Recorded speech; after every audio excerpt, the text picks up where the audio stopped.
You mean, This is the chart chat call for Tuesday, July 10th, 2018. All right, so we've got the agenda. Did you want to talk about something different? Hey. no. Hey, Adnan, we just started. I just clicked record. Oh, cool. So the link for the chat, I'll drop it again in here so you can see it. Thank you. All right, so these were the things that we had thrown up there to chat about.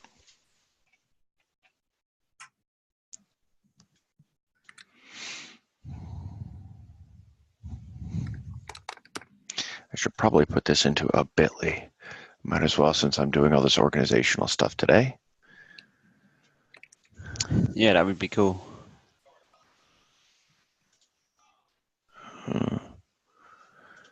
Customize.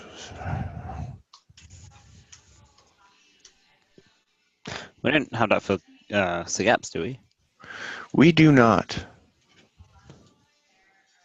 That'd be another good one to do as well. Mm-hmm. All right, so I created one. It's charts-chat-agenda. Nice.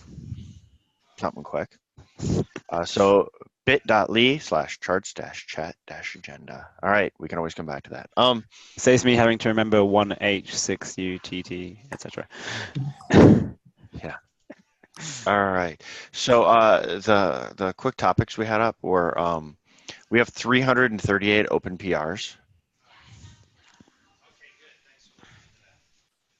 This is kind of bad. Oh, 337. It just dropped while we were on. Sorry, Matt. It's charts dash chats. Charts. I'll look in the chat here. Charts-chat. Oh, singular. Thank you. I see. I see the link. Yeah, and you can see we've had a fair amount. So like, well, sorry, we had the 10th and then the 9th, and then it was back to the 6th. So you can see we're going in stretches of, and then the 5th, 4th, but we're not merging enough lately. We took the 3rd off and the 2nd. We need to come up with a better strategy than all of this because we're just not keeping up anymore. It's overwhelmed. Yeah. Where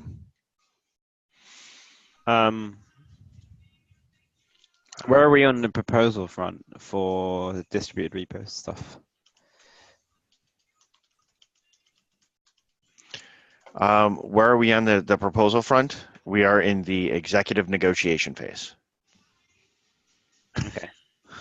And I do not know any other details than that. I'm just wondering if there is anything we can start doing in the meantime from a technical point of view. Yeah, that was my main thought too. Like, can we get something set up ahead of time? So, well, if we're starting off essentially with monocular and whatever we have there, we're just going to assume that because I don't know any other details beyond that yet, right? Mm-hmm. We don't know where it's going to land and what other things. I couldn't even say because we don't know where it's going to land. We can't even do theming stuff.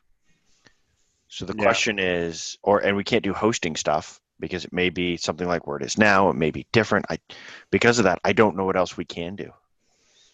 I guess I was thinking, could we start encouraging people to move charts outside of stable and starting to maintain their own repositories so that when we do have the site up and running, we have a few repos to add? Yes. Actually, that's kind of what I was thinking. So you're going to see down below, the third item was guides to running a repo. Mm-hmm. And what I think we probably need to do is have some straight tutorial. Here's how-to guides. You're going to run a repo. Here's how you can run one on GitHub. You're going to run a repo. Here's how you can run one on GitLab. You're going to run a repo. Here's how you can use Chart Museum or S3. Like we probably need documentation on each of those so we can say, hey, folks, you want to run a repo? Perfect. Here's not only are we going to encourage you to do it, but here's a how-to guide to get started. Yeah, I think that'd be good. And so we probably need this. What do you think we need them for? Well, for one thing, I think should we not have some sort of mandatory baseline requirements, like things like Simper, just basic things, you know? Yeah. So we have the charts testing repo now. I guess that's one big thing. How do you integrate that outside of Kubernetes charts? I think would be interesting, so that people can have the same CI, linting, all that good stuff that we do Hmm. in their own repos.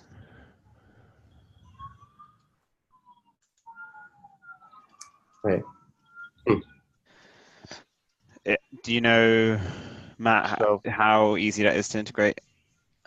how easy it is to integrate? Yeah. Your own? Okay, yes, it's actually pretty easy. So let me go share something here. I'm gonna go share a Is it just window. setting up Circle CI to point to the scripts in the charts testing repo, or? Sort of. The first thing we wanted to do was actually move this to another location. There we go. You should now be able to see my my screen. Mm-hmm. So this is what it is. It's the chart testing project, right? And in here, it tells you what's going on. It tells you how to install it and all of that. But if you come down, there is usage information and what you're going to expect. And if you actually come down, there's a GKE example. Okay. So if you're going to use this in GKEs, here's how you do it. My guess is what would probably be good for us, right? So chart testing, this tells you what to do.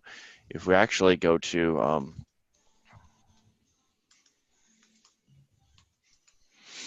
right, for the linting part, if you actually go to our Circle CI configuration, you're going to see, do we use it? Test image. Do we use it in here? We got the Docker as a test image. chart_test.sh there. And a command. Yes, and so we build our own test image based on that. So this right here, chart testing, we are building our own image. And so what I was thinking is, before we go distribute this, we can probably tell folks, here's a place that they can get it right off the bat, right? So I was thinking the next step for this would be stick it somewhere else, like in Docker Hub and Quay. I like Quay because it gives the security checking. Yeah. Are you all familiar with that? Mm-hmm. So we'd get the security checking on that, but we should also put it up on Docker Hub, and then we can tell folks how to use it and give them like Circle examples or other places where they can see an example of how to integrate this into their flow. And then we could say, go do this. That's kind of what I was thinking the next step were, like move it over to the Helm org. And I wanted to talk to Reinhard before we just moved it, because he did all the work here. And then... Is there a... I hate to say I don't know this. Is there a Helm account? I remember there was an issue. I just looked it up again.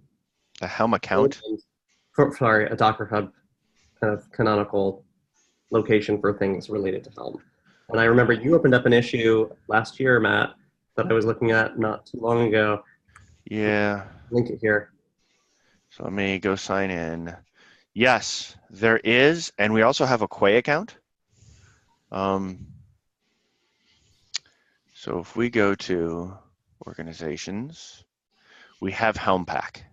Yes, that's right, I forgot. So we do have Helm Pack. We've had this for, I don't remember how long. At one point a while ago, before I think I was a maintainer, I said, hey, we should go scoop up these names. And Helm is too short for Docker Hub, so we grabbed Helm Pack. Okay. And we have Helm Pack on Quay as well now. We need to get the information on this into our private storage here, but we do have this stuff and we can add people to it. So we could create, so the idea was move this over to the Helm org, then get automated pushing of stuff into like here and Quay, and then tell people how they can pull it from there. Yeah. Yeah, sounds awesome. Mm-hmm. Mm-hmm. So, okay. So by the way, this, getting back to it, that's kind of how CI works now. We actually lint our scripts. We shell check, right? We shell check a bunch of our scripts to make sure our stuff is in here. And our image, by the way, our test image, it's different than other stuff because it includes the ability, it's got some extra stuff in there for repo syncs and things like that. We kind of take the basic one and then extend it. And so we've got our own shell checks on that here, but it's only our differences. And so this is really it, right? We lint our scripts, we lint charts, and then we've got a sync job that runs as well. And the images, we're just using Google's SDK. So we've already got everything there, and we do a repo sync. Right. And that's it. And so the lint jobs, right, on every pull request, we run charts and lint scripts. And then a trigger that happens every 30 minutes does the sync. And that's how this repo works now. Mm-hmm. So it's all pretty straightforward. But let's see, do we need to get people to go to their own hosting? We can share a common. That's one other thing that I'm a little concerned about, because I think setting up chart repositories is kind of a little bit involved, and you have to figure out all the moving parts today. You have to figure out if you want it on, if you want your scripts to run on CircleCI, and then where you actually want to push them, whether it's S3 or GitHub pages or whatever. I'm wondering, one thing that would be nice would be, how with Homebrew, for example, setting up a new tab for Homebrew is fairly easy. You just create a Git repository in GitHub or wherever, and then you point your tab to it. You add your formulas there inside a formula folder, and it just works. I was thinking about how we could get to a similar state like that with Helm. No. And one thing that would be cool is if we had kind of like a website you could go to where you could log in with GitHub and link a repository, and then that website would do the job of packaging up charts and pushing it to your GitHub pages or an S3 bucket or something. So all you as a user have to do is go to a website and link your repository, sign in with GitHub, and then this thing could take care of that for you.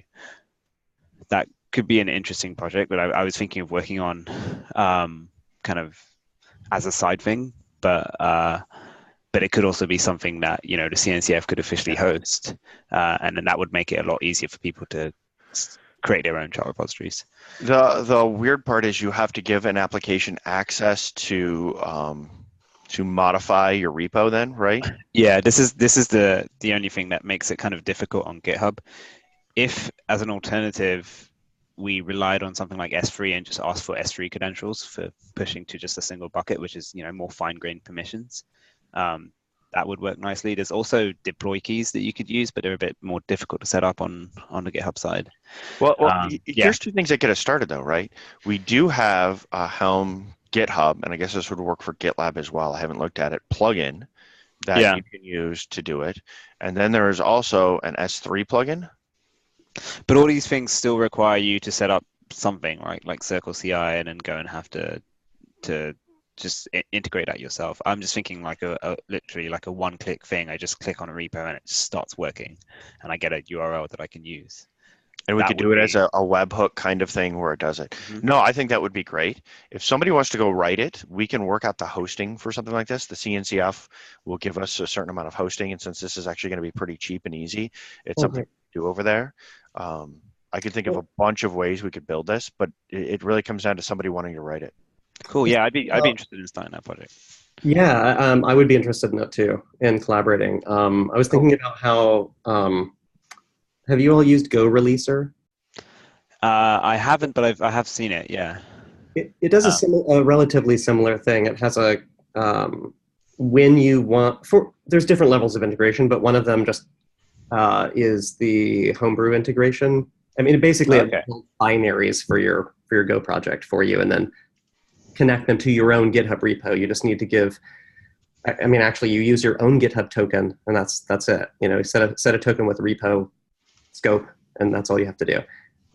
You can use something like Circle to set it up, or you can do something else. But if you want Homebrew integration, which is an option for that, they have a Go Releaser bot that will automatically create the Homebrew package for you. Just you set some very basic, information in your YAML file, and boom, it does it for you.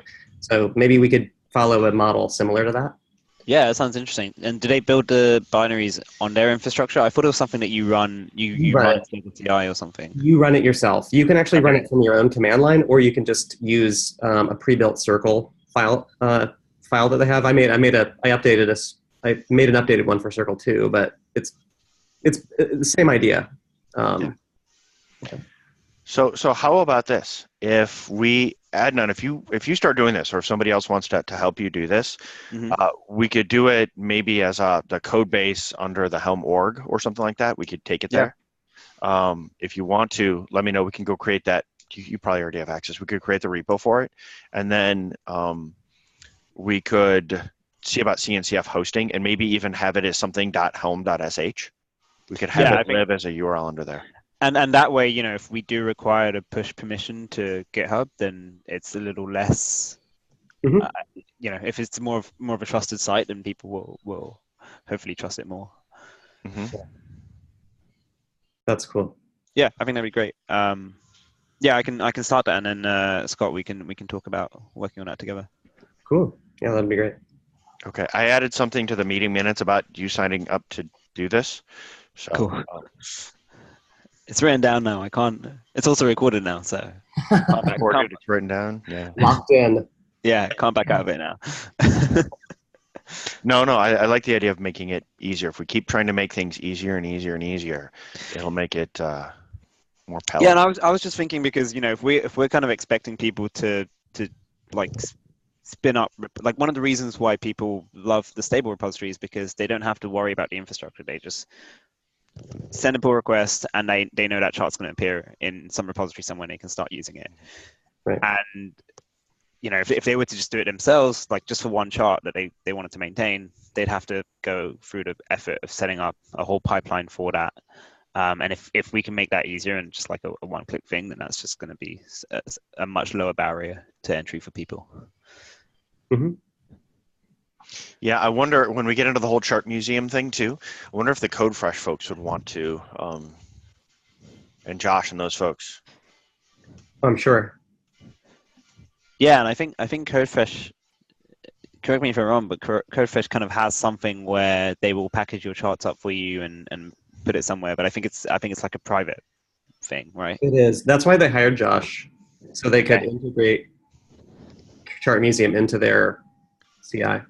Is this? I wonder if this is the kind of thing where maybe it's not for open source, but a lot of the stuff we have isn't open source, but you get the automation that people are going to want to share because a lot of companies want to share their integrations, whether it's Oracle and MySQL or some of the SaaS services that want to have integration. I'm forgetting some of the names of them now, but Mhm. they are publishing their stuff just so they can share their integrations or they can share their apps where you got to have a bring your own license and that kind of thing. And so this really isn't just open source projects. It's companies wanting to share their stuff and projects wanting to share their stuff. And so it's going to make sense. A certain number of them are going to be okay using CodeFresh as the delivery method and Chart Museum as that method. Yeah. Easy for them. I'll say one thing that there is actually maybe we should offline it, but I have found something that would make it very difficult, I think, to try to spin up larger projects like this using like the pull request workflow with CodeFresh for their free tier. Okay. That's one of the main. Very simple is the short version is every single interaction with a pull request sends webhooks to them and triggers a build. So there are ways to filter only those interactions that you want, like open, closed, synchronized, whatever. And I have a little recipe on how, or like an example of how to do it. But it could push you over the free tier so it's just Okay. something to think about. For us, Yeah, it might be worth it though. For like, if I bet I don't know. I would almost think they would want to. We should follow up with them. Maybe they would want to sponsor. Yeah, well, I'll reach to them out offline about this because I want to do the push for that. Yeah, cool. That'd be really cool because then you would basically have infrastructure that's kind of set up just for us in a way. Yeah. Yeah, we'll see. Oh. And this is really about distributing the load, right? We really Yeah. want to get more folks hosting their own repos, and we've Yeah. got a little bit of that, but to have this stuff a little bit more distributed would be nice. And that's also why I think like relying on things like GitHub pages or allowing people to put S3 or whatever, it's just so that they have more freedom where those things are actually going, is nice. Yeah. I'll email Reinhardt about moving the CI stuff after this call. And then we'll see about getting Docker Hub and Quay pushes going in some directions around that. That's probably a good way to get some of this moving. That'd be cool. Yeah. And speaking of bots as well, we could kind of make a service or a bot out of out of the CI scripts as well, so that becomes just an integration that you plug into your GitHub repo as well. Yeah. And some of this stuff, by the way, because we're going to get into a lot more documentation, a side note that I'm going to bring up in probably the Helm community meeting later this week is to move the docs into their own repo and maybe look at something else to generate them. Because to have that right alongside Helm, I don't know, do we really want to have those in the same repo, or is it now? Because I want to go down the multilingual route. And that's going to impact me as long as I'm at Samsung, because most of the people here speak Korean or read Korean. And we're starting to see more and more of this because now there's Chinese repositories for Kubernetes upstream, and they're looking at both Japanese and Korean, and they've got translators who want to translate everything into that because it's becoming so big in those regions. And so making it easier for people to access Helm means more files, adding more to do things means adding more things. Is it worth keeping it all in the Helm repository? And so I want to have that conversation. I don't know the right answer to it, but I think it's worth having. Yeah, I guess also it depends. So does Helm use Hugo to build the doc site? It does. There's an issue in there right now that I created to move to GitLab move to Gitbook. And then Reinhard had noted a different thing that didn't use Markdown but used ASCII doc. ASCII doc, okay. Yeah. Use that. I like that. Yeah. I guess the main thing to consider there would be what the internationalization approach is for each of those things. So like, I don't know if Hugo has like a I18N plugin that allows you to, define certain placeholders that can then be translated in one single file, in which case it's a lot easier to maintain within the Helm repository because it's just a single file that you have translations for. But if it requires having, lots of different pages all in different languages, then that is definitely going to be something a bit more difficult to maintain in the same repo as Helm. Yeah, and Gitbook has a methodology to that where basically you have a different Gitbook for each language, and your top level knows how to differentiate languages. And you can do a quick script on top, a custom theme with a quick script can auto-detect your language and send you to the right place. And then, but the system Reinhardt did, I went looking for their internationalization, doesn't have it. It also would require us transitioning everything to ASCII doc, and I think ASCII doc versus Markdown is one of those fun debates to have. I personally prefer it because I think it's much better for technical documentation. It's just not nearly as popular. What makes it better for technical documentation? Just out of curiosity, I don't know much about ASCII doc. So ASCII doc, it's both extensible, but it has a lot of other little nicety. Like you can do notes and warnings and all of that stuff right in line.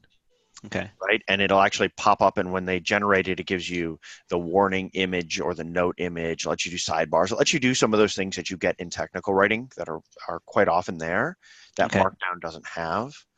Even if you use something like Common Mark, which is kind of built on Markdown and it's standardized. More bare bones still. Yeah, it's still more bare bones. This has those things directly built into the structuring. So when it generates stuff, it generates things displayed right and all of that. Okay. I think ASCII doc is used in some wikis, isn't it? It's used in a lot of places, but Markdown is far more common and known. Okay. Yeah, and I haven't really looked into Gitbook much either. Are there other examples of projects using Gitbook for documentation? Yes, even inside of Kubernetes. So there's Kubi Builder. Are you familiar with Kubi Builder? Yes. Kubi Builder. Oh, of course, you better be, because it's done. I just remembered. They use a Gitbook. Here, I'll even. Okay, I'm just going to repo now. Yeah, so if you go there, I just told it to share. Toolchain.gitbook.com. Is that? Oh, that's how to install it. Okay. What am I sharing? Oh, wait. Let me share my screen. Sorry, it didn't show me it was sharing quick. I thought I'd shared the wrong thing. If you come here, they say there is a Git book. Oh, there it is. Yep, check yeah. out the Kubi Builder book. This is Git book. Right Oh, here. this is nice. I like this. hmm And so Yeah, it's this got is things really like nice. this. It has built-in search, all of this. You can generate PDFs and other things from it too. It's entirely themable. Yeah, it's very cool. I guess I don't know. I heard book in the name, and I was thinking this is something more for writing books like an EPUB or something, or a Ah, PDF or something. But actually, this it is does all. Yes, it does EPUBs, it does PDFs, it does all of those things as well as this. Um, But it still looks good for documentation, which is the mhm. important Yeah. part. Plus, you Yep. get search and all that. So that's yeah. No, this looks great. Yeah. And it's themable, so we could theme it, customize it, do whatever we want. Mm-hmm. It's even got some. Ooh. Yeah, if there was code inline, I wonder if there's any code inline here. There was yeah. So you've got like the PKG APIs. So you got that kind of inline code, and then Oh, yeah, like this. So you can come here, and then you actually can have the code samples next to the documentation. oh, okay, cool. It's got a mode for that. This is newly added into the theme. Oh, that's But you really can have nice. code samples, yeah, right next to it while you write about it. It provides some modifiers to make this easy. Yeah, this looks great. It would be cool to switch over to this. Yeah. So I was thinking something like this might be nice, but it's also something we should discuss. Hey, Yeah, Vic. I guess Welcome. Howdy, Okay. folks. I guess this is something we need to probably bring up with who is it? There was someone who works on the Helm docs, the website. Yeah, it is Ronan. Ronan, Over that's at right. Microsoft Yeah. has been handling that stuff. And so we'll probably need to talk with him. We need to get stuff out of it. They're using Brigade with chatbots right now to build everything. So somebody in their Slack needs to go fire off a build that's not through CI. So we need to get all of this stuff cleaned up as well. It's on my, with all the things, you'll notice I've been firing off emails lately, doing a little here, a little there. It's on the to-do list to spend a little bit of time trying to get that cleaned up. I documented in there recently in the repo how to get a blog post up. So if anybody needs to write a blog post, there's now documentation on how to do that on the Helm site. And so I'm slowly, you'll see a little every day I'm trying to do something. And where you didn't see stuff the last few weeks, it's actually because I was working with Butcher on those documents that came out and reading up, learning DCOs, learning about all this stuff. So I'm trying to do a little bit every day so we can get the project migrated over and organized. Cool. But yeah, this do we have any plan on? I'm sorry, I obviously missed half the meeting. Do we have any plan on either a coordinated effort and or a meetup to be physically present to just work through as many of these transition things as possible all at once? Has that been brought up? We have not talked about a meetup. We might be able to organize an online meeting. I would suggest if y'all want it, fire it off to the maintainers list, and we'll look at organizing it. I've been having one-on-one meetings with folks as I do this, but not everybody, and so I'm waiting for somebody else to ask. Yeah, I'm just figuring it might be good for just a coordination day or something like that, to like flag a day, even if it's remote or whatever, to just say this is the day we're all going to be able to field the random question at any given minute. I think that kind of coordination might be good, even if it's in short bursts, like an 8-hour period or something like that, 6-hour period. Cool. Yeah, no, sounds good. I'll send them. So back to the Helm stuff. Yeah, Vic, to catch you up, we were talking about the fact that we have like 338 open PRs, and it became this whole idea of how do we kind of get more people to run their own repos, because we've been talking about there's a proposal for distributed search, and exactly where and how that works is kind of caught up in some non-technical snags right now, and so we're working through those things in the background. But we're talking about if we can get people into their own repos, and what do they need? Well, they probably need guides on how to do it.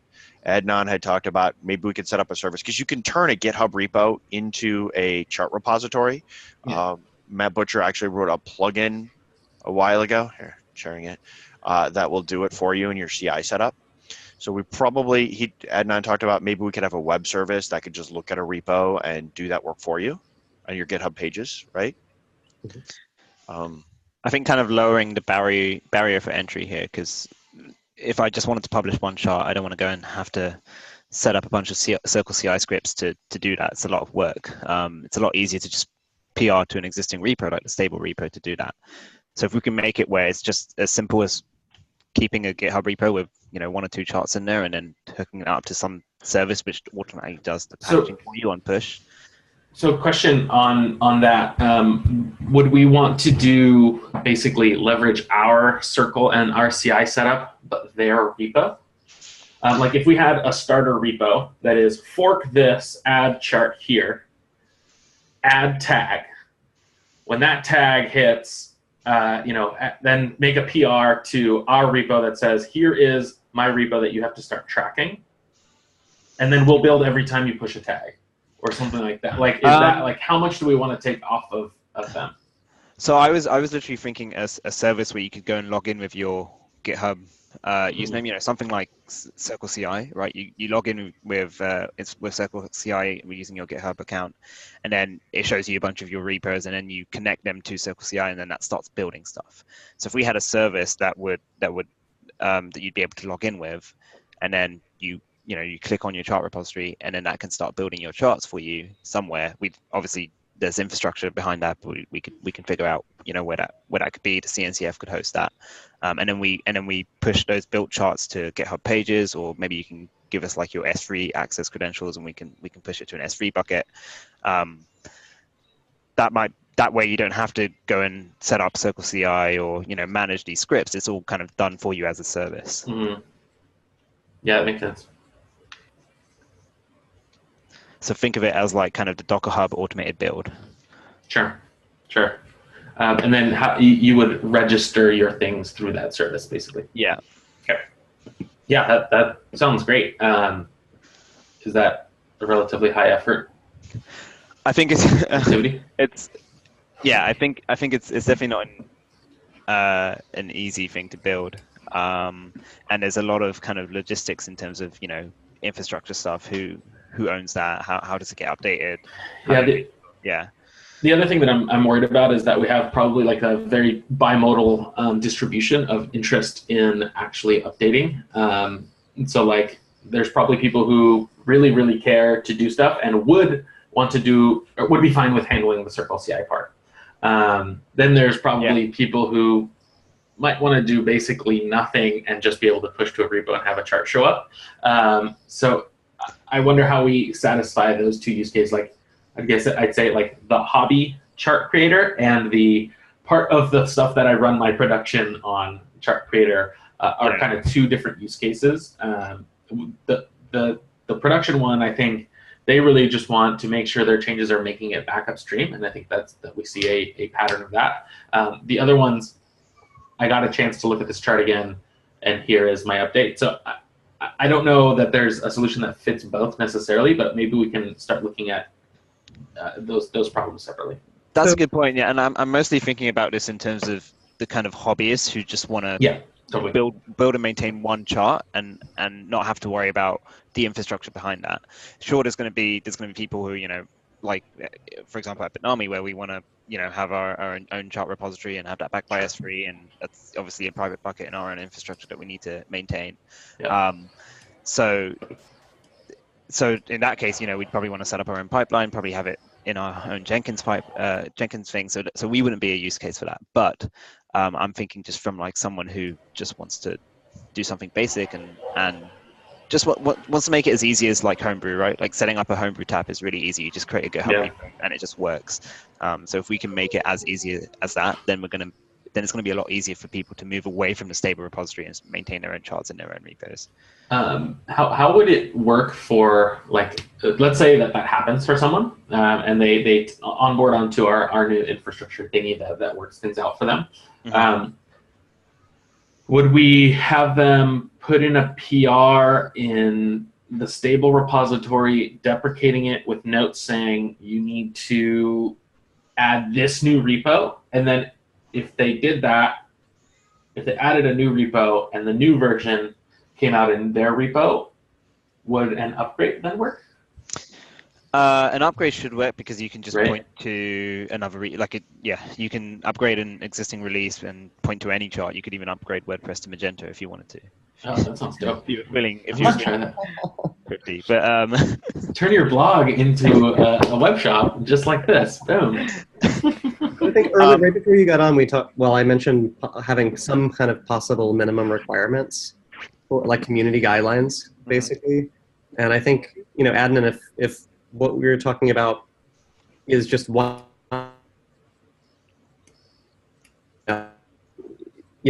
using our tool will definitely satisfy the requirements. Cool. But then as long as those are spelled out clearly, then shops or organizations that do have more requirements for themselves beyond that could at least find a way to meet them. And then, I don't know, there could be a community flagging system, you know what I mean? Like that kind of basic thing to make sure that there's safety there. But community-driven safety, not a small pool of people that has to manage everyone. Sure. Yep. yeah. But also, as people move away from the stable repository, that's something we'll need to figure out how we communicate that to users that this chart has now moved to a different repository, and you need to go. Yeah, I think there's a little bit of extra work there first time, but after that it should be good.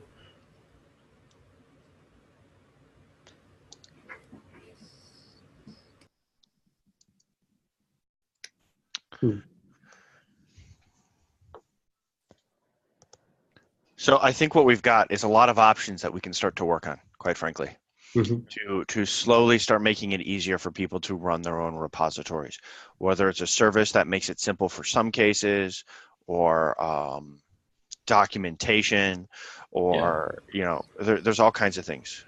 I think that the first cut is documentation plus providing some proxy accounts for storage and CI. That'll go a long way to getting people comfortable. Yeah, I think if anybody can turn a GitHub organization like GitHub Pages into a repository, and we make that really, really easy, that'll go a long way. Even if there's some container image somewhere, you say include this and run this, and it'll do it automatically for you. Set up that you can just copy a circle CI file or something. Yeah. Something like that, where it just works for you and it's very straightforward and simple. That's really easy. Even if somebody has to, we point them to a plugin and they run that plugin inside of Circle, that does it for you.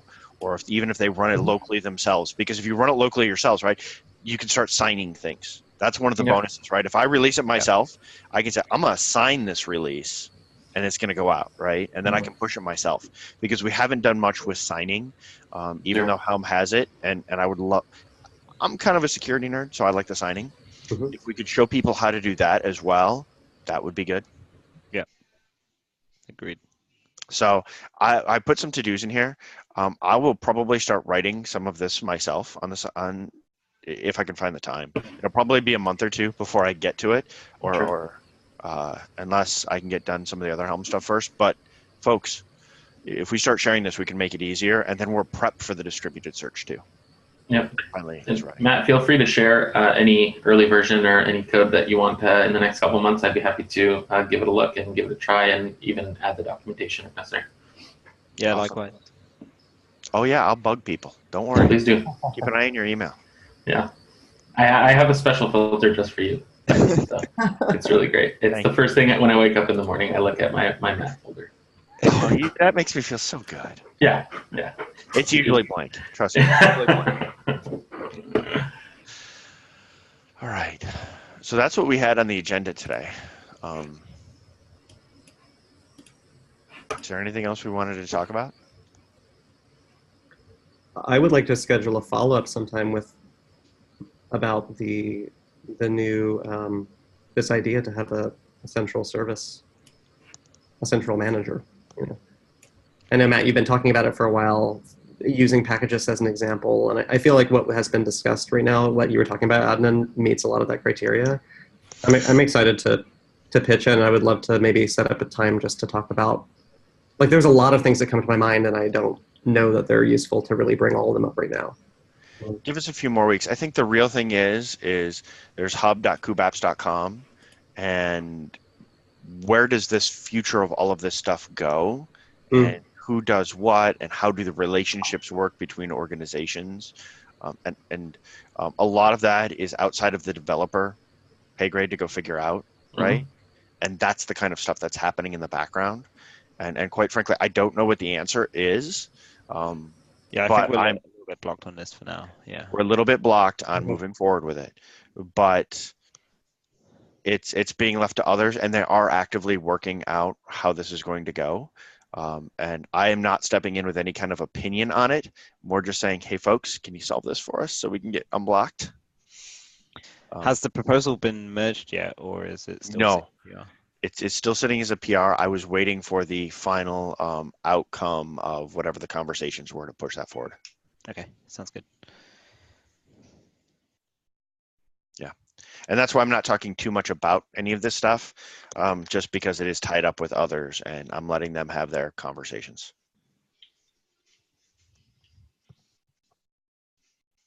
Okay.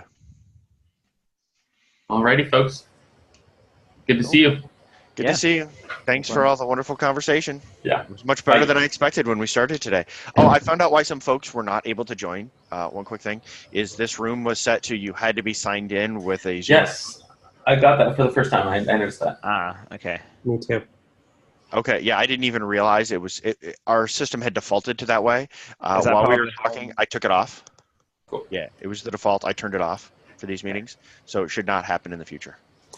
Got Because it. we switched to the Helm Zoom account now, right? Helm Zoom account. We now have the playlist under the Helm YouTube channel. We're slowly migrating things out of Kubernetes. Cool. Woo. Yeah. All right. Thanks, y'all. Folks. Have a wonderful week. You too. Likewise. See ya. Bye.